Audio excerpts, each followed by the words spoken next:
And the cell somehow knew how to replicate itself again and again and again ad infinitum. All at once. All really. This is every bit as miraculous as God did it. There really is no difference. It's as miraculous in its own way as just the creation is saying God did it. Neither one of them are right. It didn't happen that way. What are the odds of it? Next slide. The odds are of a tornado sweeping through a junkyard and creating a Boeing 747. It didn't happen. It couldn't happen. It's impossible. And yet here I stand talking to you, and there you sit listening to me. So something happened. Something happens. And whatever it is, I'm sure down the line we're going to find that it has laws that govern it, whatever it is. Understandable rules and regulations. But we're so far removed from that now and removed from an understanding of it that to us it's going to be absolutely supernatural. As we sit here today, whatever that answer is, totally supernatural. But it won't be creationism, and it won't be naturalism or Darwinism or any of that. It's just going to be something else that I don't understand at this point, but neither do they. But they will both tell you that they understand it perfectly. And they don't. Next slide.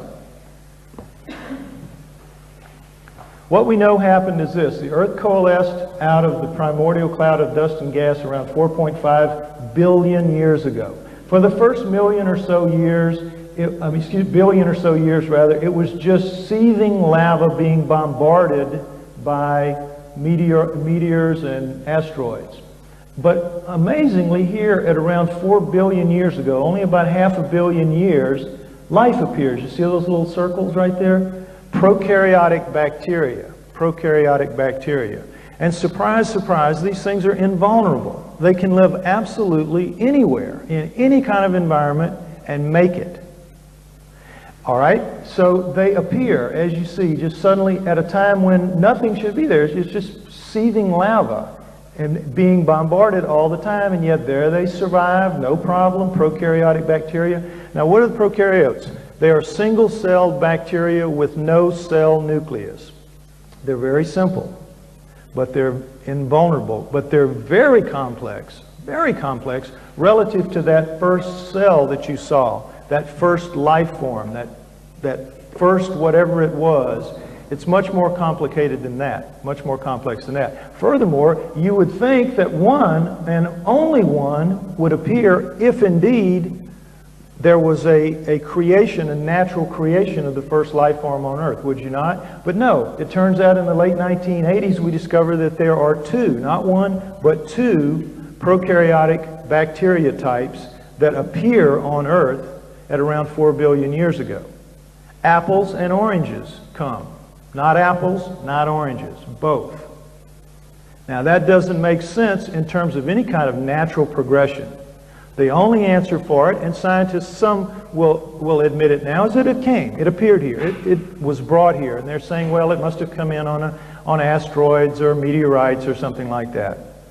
It didn't develop here. There's not enough time, just absolutely not enough time. The Earth is too hostile a place, and you get two types of prokaryotic bacteria. It came here, or was delivered here. All right, so it continues on to 2.5 billion years down to 2 billion years. Earth's cooled off now. The seas are pretty much the temperatures as they are today. And you get a new type of single-celled bacteria, the eukaryotes. Now, the eukaryotes have cells. They have a nucleus in their cells. So you have the prokaryotes without a nucleus, and you have the eukaryotes with a nucleus.